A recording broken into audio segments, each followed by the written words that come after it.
Hello बच्चों, जय Hind, good morning. कैसे आप सभी? अच्छे हैं ना? बिल्कुल। और पढ़ाई भी मन से करिए। और हम आप सभी के लिए जो है ना फिर से एकदम शानदार धमाकेदार टॉपिक लेकर आए हैं। ठीक है। और इस टॉपिक का नाम है डायमेंशनल फार्मूला। फिजिक्स में जितने भी फार्मूलाज है ना, जितने भी फार्मूला है उस सबको हम उठा लिए आज। बोले चल भाई आज कोचिंग चलना है। ठीक है, बच्चा लोग के पास तो वही लेके आए हैं। देखिए, ये मेन मुद्दा ये है ना कि हम लोग नेक्स्ट वीडियो में जो है ना पढ़ने वाले हैं डायमेंशन। डायमेंशन पढ़ने से पहले डायमेंशनल फार्मूला पता होना जरूरी है। ठीक है ना? अगर ये फार्मूला पता नहीं होगा तो आप सभी डायमेंशन नहीं बना पाएंगे। और डायमेंशन जो है ना, क्या ही बताएं, मोस्ट मतलब मोस्ट से भी ज्यादा मोस्ट होता है ना, अपर मोस्ट, वो लेवल का इंपॉर्टेंट है वो डायमेंशन। पूछा ही जाता है आपके 12th क्लास में या फिर कोई कॉम्पिटिटिव क्लास में भी, कॉम्पिटिटिव जो होता है ना एग्जाम, उसमें भी पूछा ही जाता है डायमेंशन। 10th में भी लगभग पूछा जाता है। तो ये कुल मिला के बहुत ज़्यादा इंपॉर्टेंट टॉपिक हो जाता है। ठीक है, मोस्ट इंपॉर्टेंट, मोस्ट से भी ऊपर, अपर मोस्ट इंपॉर्टेंट वाला टॉपिक है ये। ठीक है, तो आप जो है ना इसको सबसे पहले मैं बता देता हूँ क्या चीज़ है। देखिए, मैं दरअसल इसमें लिख लिया हूँ। ठीक है, इसका रीजन ये है ना कि चूंकि स्मार्ट बोर्ड है नहीं, जो मैं करूँगा तुरंत जो है ना दूसरा पेज ले आऊँगा, पॉसिबल नहीं है। उसमें आप सभी का टाइम बहुत चला जाएगा, बहुत वीडियो क्लिप बहुत ज़्यादा हो जाएगा। ठीक है ना, इसके वजह से मैं डायरेक्ट लिख लिया हूँ। आप जो है ना इसको, मैं स्क्रीनशॉट लेने की ज़रूरत नहीं है, मैं लास्ट में जो है ना PDF के रूप में A4 साइज का आता है ना, मैं उसमें दे दूंगा। आप उसमें उसका स्क्रीनशॉट लेके लिख लीजिएगा कॉपी में, अपने नोटबुक में लिख के याद भी कर लीजिएगा। हम आज ये फार्मूला डिस्कशन कर लेंगे। नेक्स्ट वीडियो में जो है ना डायमेंशन का डिस्कशन करेंगे। और इसी फार्मूला से जैसे जैसे फार्मूला चल रहा है ना, सेम उसी प्रकार फार्मूला चलते आगे बढ़ते जाएगा, फार्मूला बढ़ते जाएगा, फार्मूला बढ़ते जाएगा। और हम लोग इसी जैसे 1 नंबर में यह है, 1 नंबर में इसी का डायमेंशन बनाएंगे, 2 नंबर में आयतन है, 2 नंबर में आयतन का डायमेंशन बनाएंगे। कुल मिला के इसी फार्मूला से रिलेटेड जो भी है ना उसका डायमेंशन बनाने वाले हम लोग। आया समझ में? आप जो है इस टॉपिक को बढ़िया से याद कर लीजिएगा, बढ़िया से समझ लीजिएगा। अगर कहीं पे समझ में नहीं आता है तो पूछ भी लीजिएगा, कमेंट सेक्शन में पूछ लीजिएगा सर हाँ यहाँ पे नहीं समझे, यहाँ पे दिख नहीं रहा, हो सकता है लाइटिंग वाइटिंग का कुछ प्रॉब्लम हो, तो आप पूछ लीजिएगा, मैं बता दूंगा, कोई दिक्कत वाली बात नहीं है। ठीक है ना? और याद भी कर लीजिएगा, क्योंकि अगर आप डायमेंशन सीखना है, देखिए डायमेंशन अपने आप में बहुत ज़्यादा हार्ड भी है और अपने आप सीख गए तो बहुत ज़्यादा ईजी भी है। तो डायमेंशन को हार्ड नहीं बनाना है। फॉर्मूला देखिए, हम समझते हैं आपकी बात को, आपकी भावना को, कि एक बार में पॉसिबल ये याद करना नहीं है। तो मैं आप सभी को एक बार में याद करने के लिए बोल भी नहीं रहा हूँ, थोड़ा थोड़ा करके आज 5 याद कर लें, नेक्स्ट डे 5 कर लीजिएगा। ठीक है ना, कोई दिक्कत नहीं है? ओके, आइए शुरुआत करते हैं। अब फाइनली शुरुआत करते हैं। देखिए, इसमें सबसे पहला है क्षेत्रफल। देखिए, कोई भी चीज़ निकालते हैं, जैसे वर्ग हो गया या फिर आयत हो गई या फिर कोई भी मतलब है ना शेप ले लीजिए। ठीक है, उसमें क्षेत्रफल होता है ना, उसके बीच का कुछ एरिया होता है, उसी को देखिए उसमें कुछ ना कुछ एक लंबाई भी होगा और उसका एक चौड़ाई भी होगा, है ना? लंबाई भी होगी उसकी कुछ और कुछ चौड़ाई भी होगा। तो क्षेत्रफल का फॉर्मूला आप तो भाई ये तो बचपन से पढ़ते आ रहे हो, इसमें कोई दिक्कत वाली, इसमें भी कोई दिक्कत नहीं होगा। क्षेत्रफल का फॉर्मूला क्या बनेगा? तो हमारा क्षेत्रफल का जो फॉर्मूला बनेगा वो बनेगा लंबाई गुने चौड़ाई। मैं देखिए इंग्लिश मीडियम वाले बच्चे को भी कोई दिक्कत नहीं हो, इसका भी मैं पूरा ध्यान रखा हूँ और मैं इंग्लिश में भी लिख दिया हूँ, ताकि हमारे जो भी इंग्लिश मीडियम वाले बच्चे होंगे वो भी आराम से देख पाए, समझ पाए। ठीक है ना? आप लोग देख लीजिए इंग्लिश वाले, एरिया, क्षेत्रफल का इंग्लिश होता है एरिया, इसमें लेंथ इनटू विड्थ, है ना, चौड़ाई, इसमें कोई दिक्कत नहीं है, तो जानते ही होंगे आप लोग भी। ठीक है, दूसरा होता है आयतन, इसको इंग्लिश में बोलते हैं वॉल्यूम। इसका होता है length into breadth into height, लंबाई गुने चौड़ाई गुने ऊंचाई। ओके, अगला है चाल। चाल को इंग्लिश में बोला जाता है स्पीड। स्पीड बराबर क्या होता है? डिस्टेंस बट्टा टाइम। मतलब आप जो है ना 1 सेकंड में कितना दूरी कवर कर रहे हो, वही आपका क्या कहलाएगा? स्पीड कहलाएगा।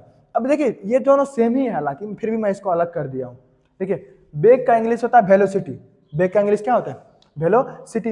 वेलोसिटी बोले तो डिस्प्लेसमेंट, सॉरी विस्थापन बट्टा समय, डिस्प्लेसमेंट बट्टा टाइम। वेलोसिटी बराबर क्या बनेगा? Displacement by time. स्पीड बराबर क्या बनेगा? Distance by time. इसमें कंफ्यूज नहीं होना, डिस्टेंस और डिस्प्लेसमेंट में कंफ्यूज नहीं होना है।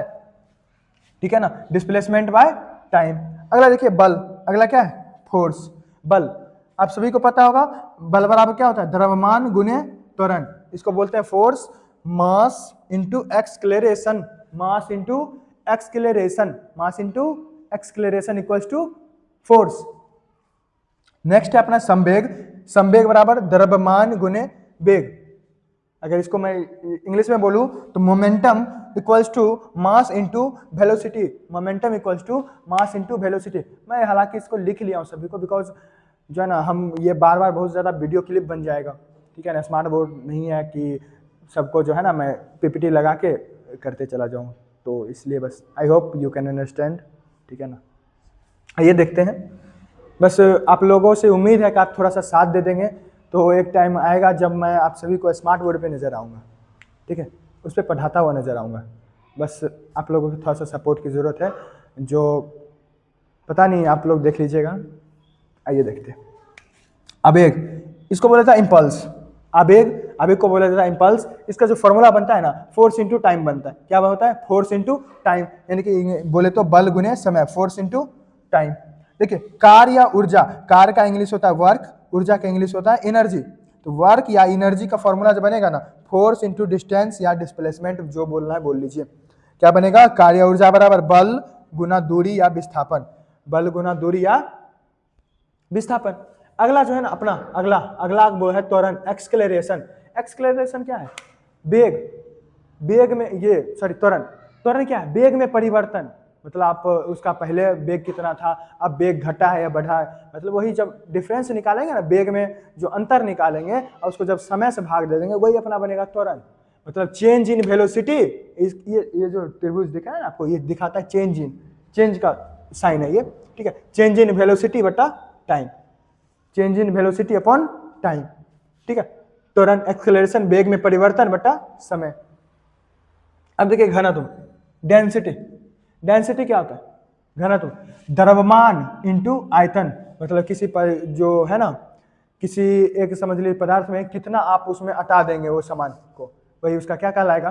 ये घनत्व कहलाएगा। आगे गतिज ऊर्जा। गतिज ऊर्जा क्या होता है? 1/2 द्रव्यमान इंटू वेग का स्क्वायर। यहाँ पे ध्यान रखिएगा, वेग का स्क्वायर है, वेग का स्क्वायर। इसको आप शॉर्टकट में ज्यादा ही अच्छे से याद कर पाओगे। के ई बराबर, के का फुल फॉर्म होता है काइनेटिक एनर्जी। आप के ई बराबर याद रखें half m v square. M बोले तो मास, भी बोले तो वेलोसिटी उसका square, half m v square. कोई दिक्कत? अगला है स्थितिज ऊर्जा। अगला क्या है अपना?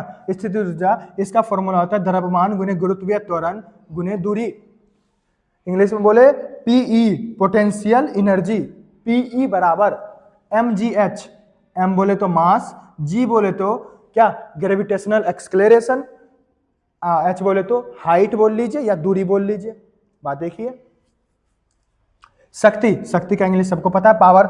पावर बराबर क्या होता है? कार्य बटा समय। मतलब आप कितना समय में कोई कार्य को कर लेंगे, वही आपका शक्ति है, नहीं वही आपका पावर है, कि आप किसी काम को कितना कम समय में या फिर कितना ज्यादा समय में कर पाते, कुल मिला के कितना समय में कर पाते, वही आपका पावर होगा। फिर से देख लीजिए, power equals to work by time. बल आघूर्ण, इसको इंग्लिश में बोला जाता है टॉर्क।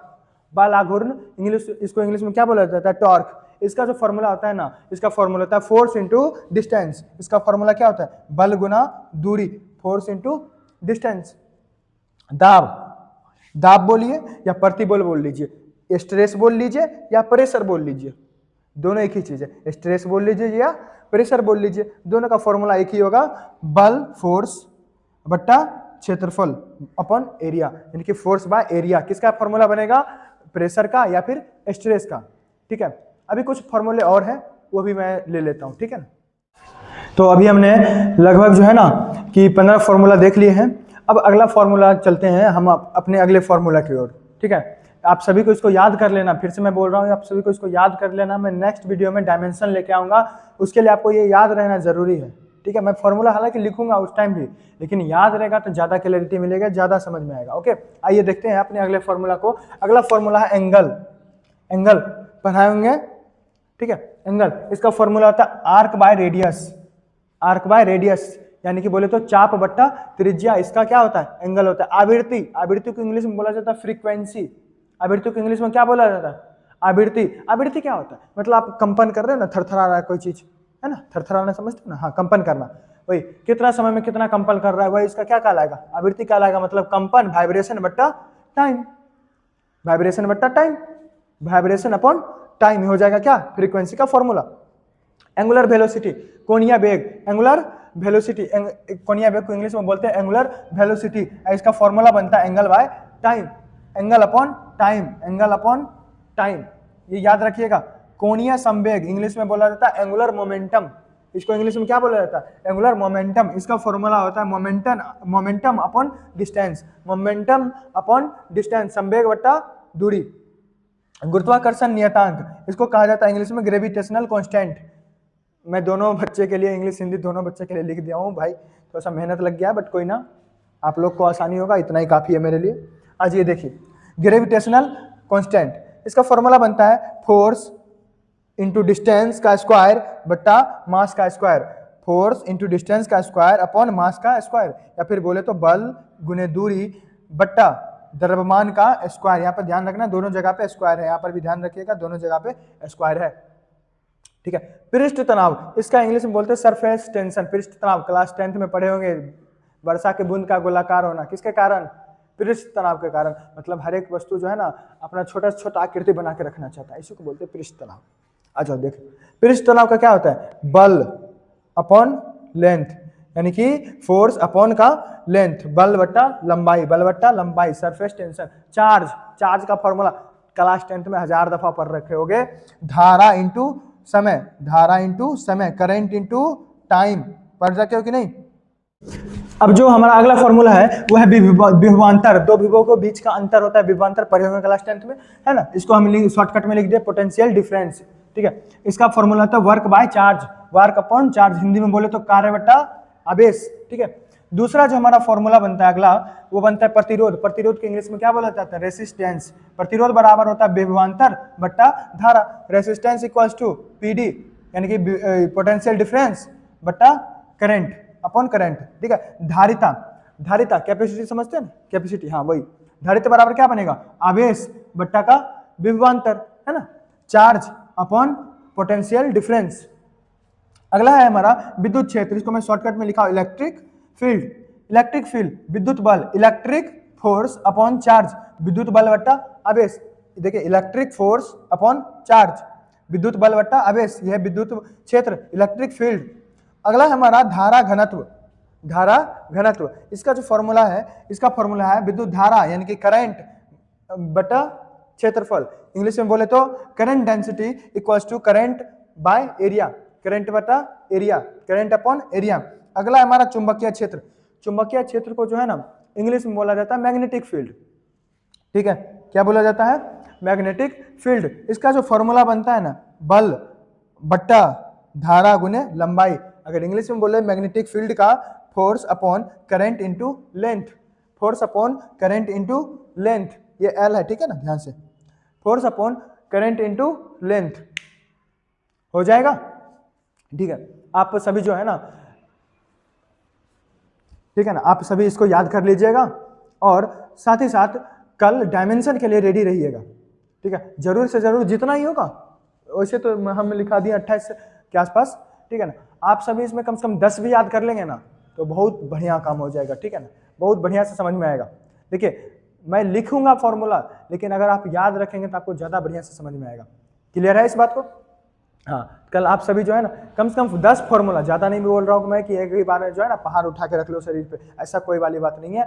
आप जो है ना सिर्फ और सिर्फ 10 याद करके आना, हम उसको बनाएंगे, डायमेंशन बनाएंगे, उसको समझेंगे भी, कोई दिक्कत नहीं ना। ओके चलिए, बहुत बहुत धन्यवाद, मिलते हैं अगले वीडियो में, तब तक के लिए जय हिंद जय भारत।